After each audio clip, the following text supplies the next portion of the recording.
casi 2 años de su inicio, la guerra en Gaza no solo no terminó, sino que su violencia se desborda a otras partes de Medio Oriente.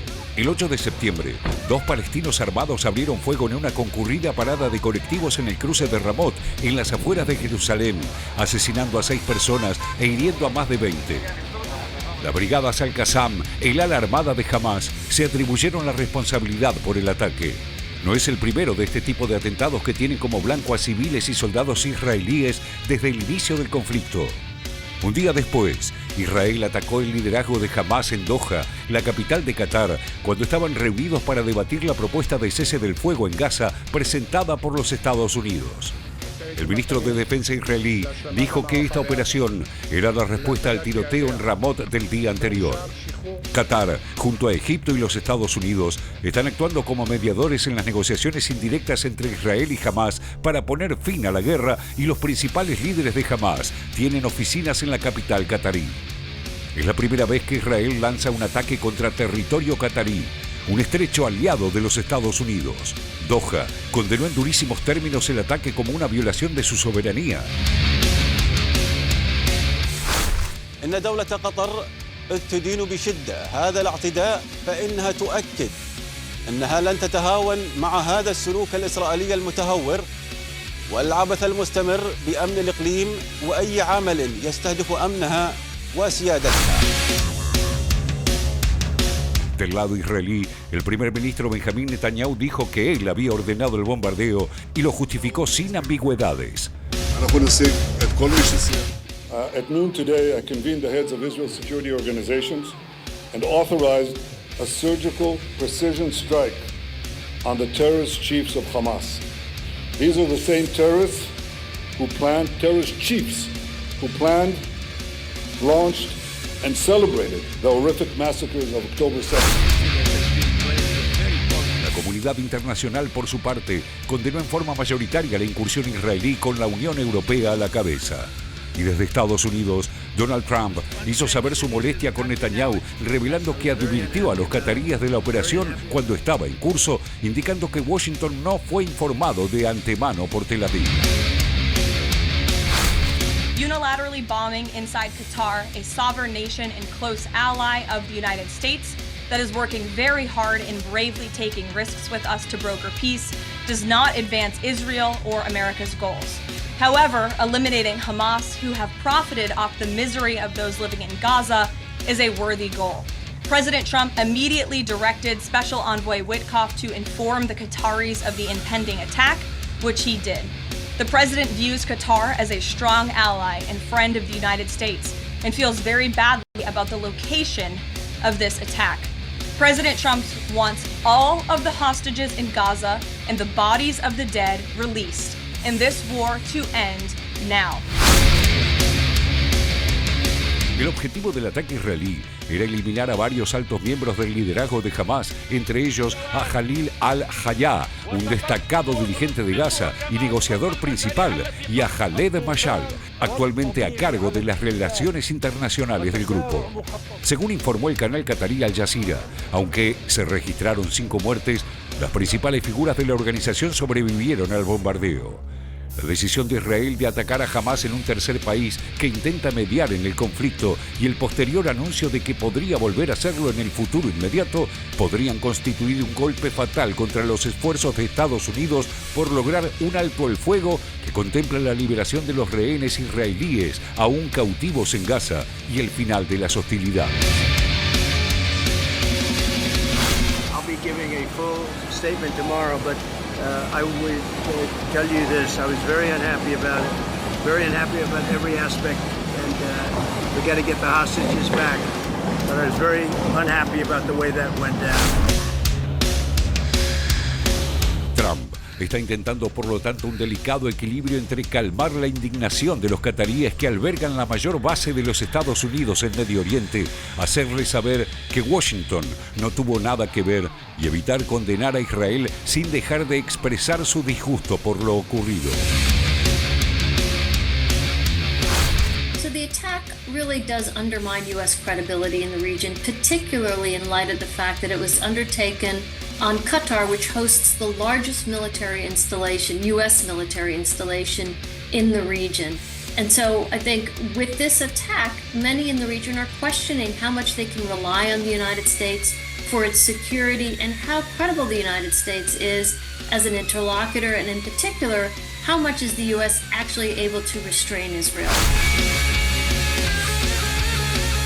Pero Trump todavía conserva la esperanza de salvar las conversaciones de paz que, como ocurre con el conflicto de Ucrania, son una parte central de su agenda de política exterior para sostener su aspiración de convertirse en un pacificador global. Parece muy difícil, sin embargo, que después de lo ocurrido en Qatar y de la inminente operación terrestre a gran escala que Israel se prepara para lanzar en Ciudad de Gaza, que las negociaciones y la perspectiva de un alto el fuego vuelvan a ocupar el centro de la escena por un largo tiempo.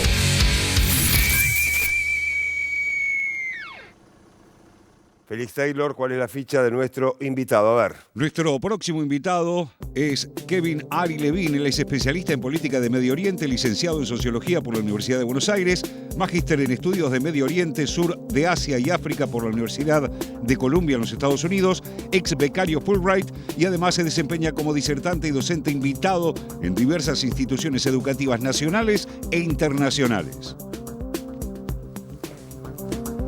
Kevin, bienvenido, un placer como siempre, ¿eh? ¿Qué tal? Muchas gracias. Bueno, recién compartíamos el informe, ¿no? A ver, tu primera visión de este ataque israelí a Hamás en Qatar. Bueno, un ataque en principio sin precedentes, es la primera vez que Israel hace un ataque.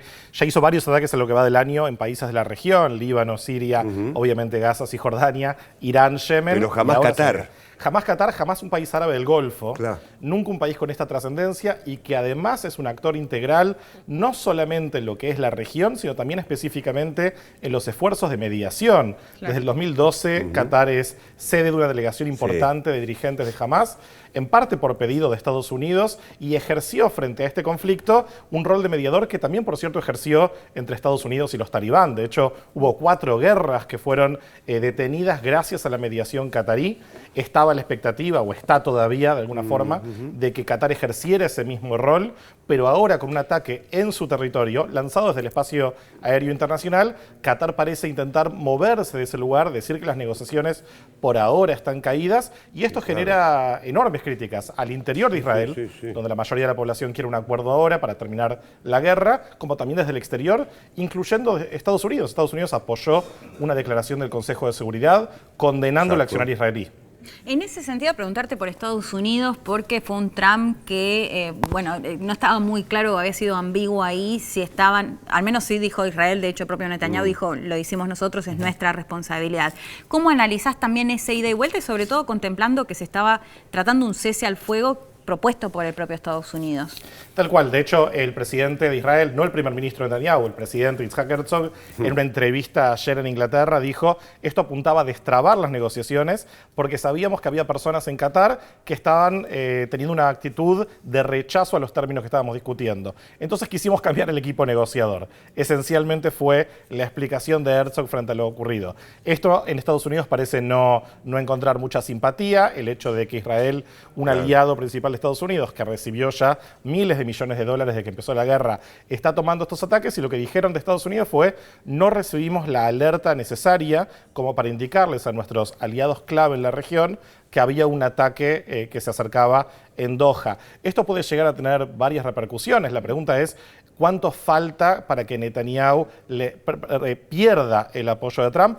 Hasta ahora son quejas declarativas, pero hay muchos que están diciendo la paciencia de Trump se está agotando en cuanto a las decisiones que Netanyahu está tomando de forma independiente. Incluso se sabe que el jefe del Mossad, que en los últimos meses viene pasando mucho tiempo en Doha, rechazó este operativo, y por eso también no hubo una contraparte terrestre. Incluso hay muchos diciendo que el operativo fue un fracaso, porque tuvo... ¿Pero por qué? ¿Por qué fue un fracaso? Porque tiene enormes costos diplomáticos, particularmente lo que tiene que ver con el vínculo entre Israel y Estados Unidos y Qatar, y no hay ningún alto funcionario de Hamás que haya perdido la vida. Muchos dicen el objetivo era Khalil al-Hayya, el jefe del equipo negociador de Hamás en Qatar, y sin embargo él sigue vivo. No se lo vio, no sabemos en qué estado está, se sabe que uno de sus hijos fue asesinado en el operativo, pero la pregunta es si valió la pena este operativo y sobre todo qué es lo que va a pasar con las negociaciones que Bueno, hoy por hoy están Es la gran congeladas.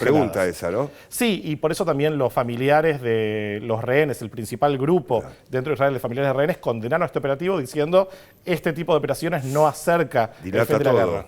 Dilata todo. ¿Y crees que lógicamente. puede haber Exactamente. alguna respuesta de Qatar? Porque se hablaba mucho de, bueno, si pueden llegar a responder. Bueno, el rechazo fue unánime en todo el mundo árabe y otros países también, por supuesto. Sí. Pero ¿crees que puede haber alguna respuesta o qué puede llegar a hacer Qatar? Además de, bueno, de si la duda de si va a seguir siendo negociador o no. En principio, la respuesta de Qatar viene viéndose en el marco diplomático, pidiendo a otros países del Consejo de Cooperación del Golfo que lo tomen también como una agresión al sistema de defensa regional del cual Qatar es parte, junto a Arabia Saudita, junto a Omán, junto a Emiratos Árabes. Hasta ahora hubo una condena universal por parte de ese bloque regional. También hay que tener en cuenta lo que pasó hoy en día en las Naciones Unidas, donde se aprobó una resolución que Israel condenó, básicamente exigiendo pasos tangibles, concretos y con tiempos indicados para la creación de un Estado palestino e irreversibles también. Israel rechazó eso, pero esto ayuda a ese contexto. Ahora, ¿qué es lo que va a hacer Qatar? La respuesta parecería que va a ser mediada por Estados Unidos, por ahora diplomática, pero no habría que descartar que tal vez Qatar decida que futuras rondas de negociaciones para definir el futuro de Gaza van a tener que ocurrir fuera de su territorio, considerando que esto fue lo que llamaron terrorismo de Estado y una violación intolerable a su soberanía nacional. Kevin, gracias por haber venido. Un placer, como Muchas siempre. Gracias a ustedes. Buenas noches.